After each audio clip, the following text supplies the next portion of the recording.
I am woman, I am fearless, I am sexy, I'm divine, I'm unbeatable, I'm creative, honey, you can get it. Well, hello everybody, my name is Pel Motlhabane. So this week the cross-examination of Colonel Steyn began, and wow, boy did it hit the ground running. The thing that really caught my attention though is that Colonel Steyn testified that none of the occupants of the house called the police nor the ambulance. This part really saddened me. It saddened me because from what we've heard, there were quite a number of people in that house, and not even one of them called the police or the ambulance. I would have thought that's the very first thing that you would do when you are under attack or when there's an intruder in the house. You would find a way to call the police. And long way, he managed to run off. Why couldn't he run to the police? Or better yet, call them when he was now out of danger? Not even Kelly's mom. No one. This is it's very shocking. Now back to the cross-examination of the colonel, right? I think first up we need to appreciate the job of the defense team. Their job is to cast doubt on the state witnesses' testimonies. And the first session of the cross-examinations, even I was left feeling like, how? Colonel Steyn, what's going on now? But anyway, the cross-examination of Advocate Mnisi and Advocate Mshololo, particularly, those ones caught my attention. But now, what's up with Mnisi and bringing out some aggressive energy from witnesses? I mean, first up it was with Zandi. Now it was with Colonel Steyn. Some of these advocates are able to apply a little bit of pressure and still get the response from the witnesses. But for some reason, it's like Mnisi manages to get a tongue lashing. How? Well, Mnisi focused a lot on the photo that Steyn said the accused number 3 took of himself the day before the shooting. That's the cross-examination that made the colonel lose his cool. First, the advocate wanted the colonel to clarify if from his investigation he could tell when the photos were taken, which was a very fair question, if you ask me.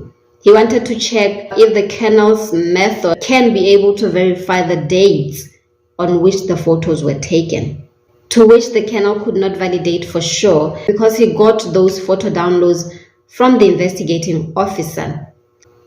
But then came the issue of identifying the person on the photos that Colonel Steyn said were taken. The colonel himself had already said the photos were those of accused number 3. Now here comes Advocate Mnisi. He wants to know what made the colonel identify the person on the photos as accused number 3. To which the colonel said something to the extent of because of his nose, his ears. And then the advocate was like, what about his nose? What about his ears? Yeah, this is the line of questioning that the colonel did not appreciate at all, which honestly I could not understand, because after 40 or so years in the police force, shouldn't you now have learned to keep your cool under stressful situations or under pressure?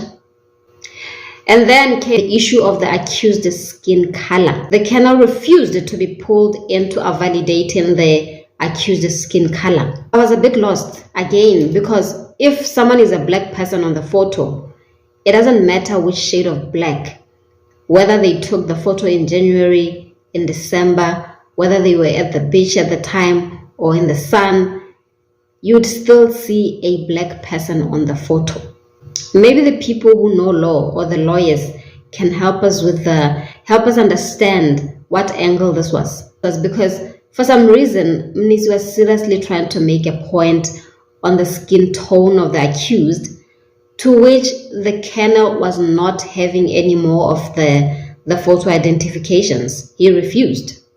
I honestly think maybe the colonel had thought this was going to be very clear cut and as easy as Colonel is the person on the photo, the accused, and then he says yes, then we move on. But no, here comes the advocate. He wants to know, why do you think the person on the photo is the accused? In any case, I'm not sure Nisi's angle cast enough doubt. I mean, unless he was trying to say the person on the photo is not the accused, I don't think it was enough. If someone is looking at a picture of me and saying, this is Pearl on the picture, unless it's a picture of me taken when I was a teenager, I don't think there could be much to dispute it. Oh, and then came the issue of the SMS downloads. Apparently the downloads from Longwe's phone.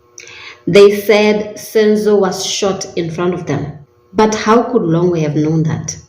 Didn't he run off as soon as the intruders came in? That is the very first thing that we got from Zandi's testimony. Longwe ran off and never came back.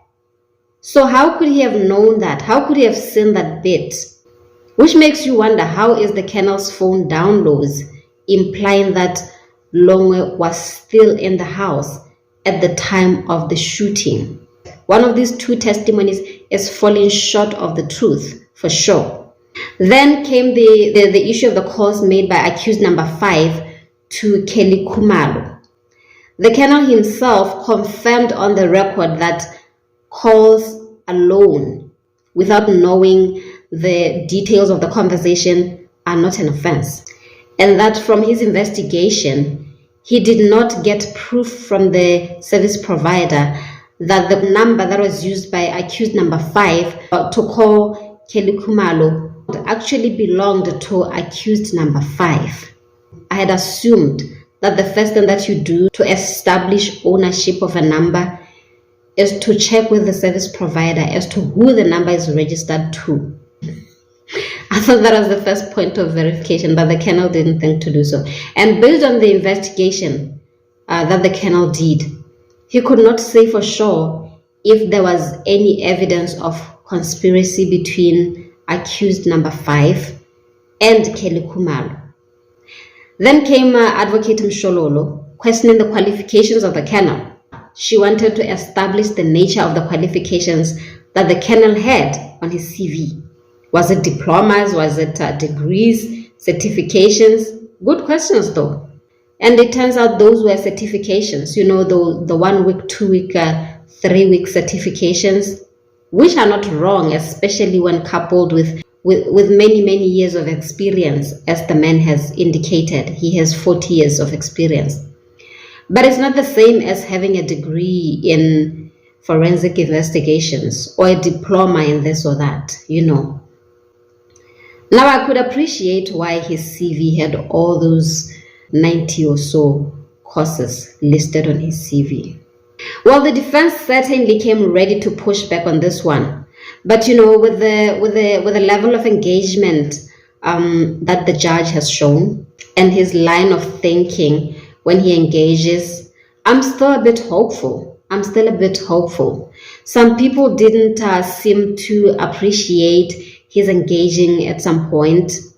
But for me, in those moments, sometimes I could see his point. I think he's a very smart old man. So we'll keep watching the space and see how it unfolds. I'll see you again very soon, my friends. Please do keep well. And remember to give your girl some love and subscribe, as well as leave a like and a comment down below. I'll see you very soon.